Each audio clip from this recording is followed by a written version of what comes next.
Half a dozen spending bills could be brought to the House floor this week in an attempt to keep six agencies afloat that are, well, they're critical, these six agencies, for Joe Biden. The package reportedly totals $460 billion. In a statement released yesterday, House Speaker Mike Johnson writes, House Republicans secured key conservative policy victories, rejected left-wing proposals, and imposed sharp cuts to agencies and programs critical to President Biden's agenda. More conservative members of the Republican Congressional Caucus have been calling for steep spending cuts. The current deal on the table reportedly includes a 10% cut to the EPA, a 7% cut to the ATF, and a 6% cut to the FBI. The move comes after both the House and Senate passed a fourth stopgap measure last week, as you know, to keep the government open. And as Americans continue to rank inflation at or near the top of their 2024 election concerns and priorities, a new poll conducted by YouGov and CBS finds a large majority of voters are dissatisfied with President Biden's handling of the economy and, well, just about everything else.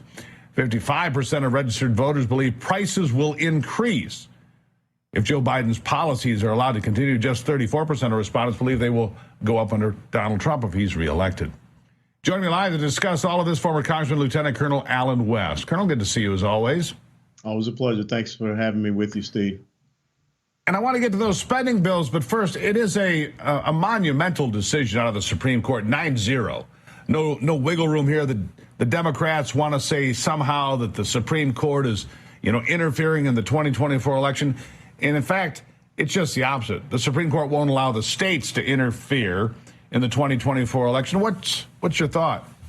Well, I think that this decision shows the desperation of the progressive socialist left, a.k.a. the Democrat Party, how they're trying to use these blue states to kick someone off of a ballot based upon something that for which they have no evidence of.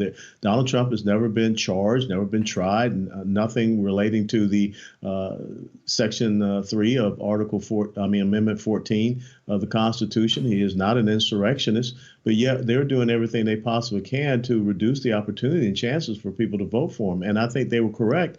What happens when all of a sudden red states decide that they would do this as well? And so you cannot have states trying to usurp something that is at the federal level, which will have a incredible, massive effect upon a national level election. Do they want to do that with candidates at the state level? They're absolutely well to do, can do that, but they should be charged and they should be tried appropriately. Yeah. All right. So let's shift gears back to these spending bills. Look, a lot of people not pleased with Mike Johnson right now for another continuing resolution, which we were told wouldn't happen. But we're also told that there'll be spending cuts, as you heard, from the EPA and the ATF and the FBI potentially, and new spending bills that are being put forward. I don't know if they'll get signed by Joe Biden or not, but what is your feeling about the spending practices? Look, we're going up $1 trillion. I just saw this headline. You probably did too. $1 trillion every 100 days in debt. Yeah. How long till the whole thing just collapses in on itself?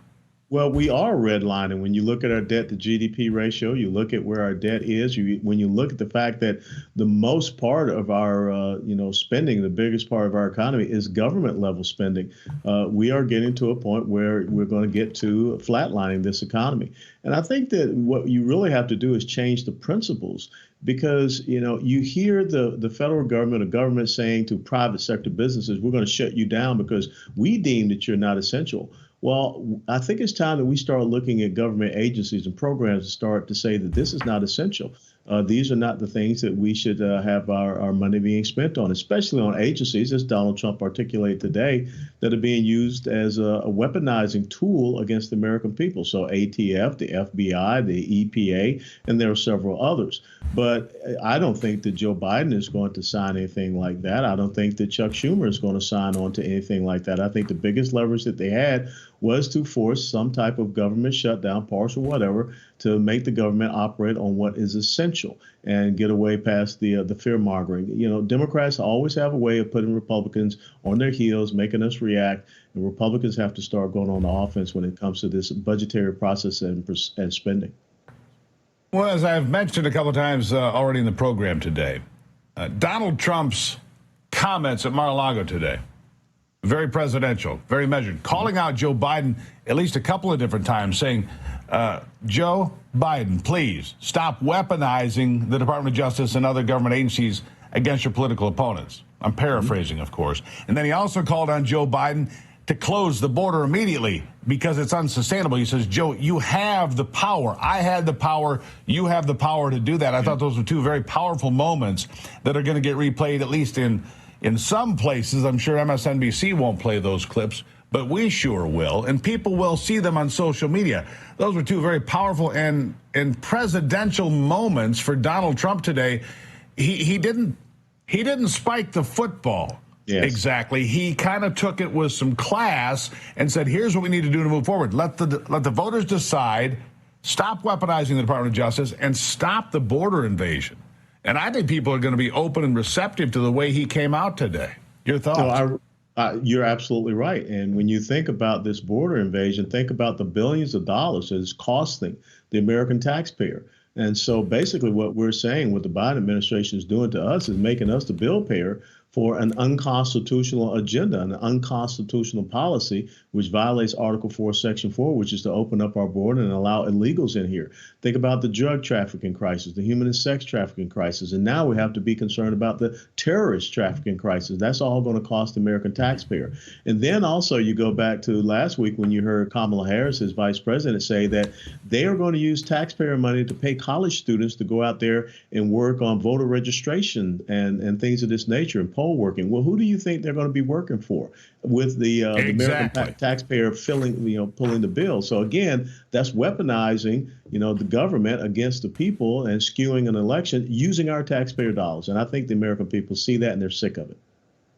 And I just saw a headline here moments ago, $2.5 billion. That's what it's going to cost in the near term for the state of New York to take care of illegal aliens. Look, I'm not calling them migrants. They're not migrants. They're not tourists. They're not here on vacation, right? These are illegal aliens by definition. That's the proper federal legal term, and I'm going to keep with it. $2.5 billion, Colonel. And the price in human life, well, that can't exactly be measured. Always appreciate you being here. My pleasure. Thank you so much, Steve.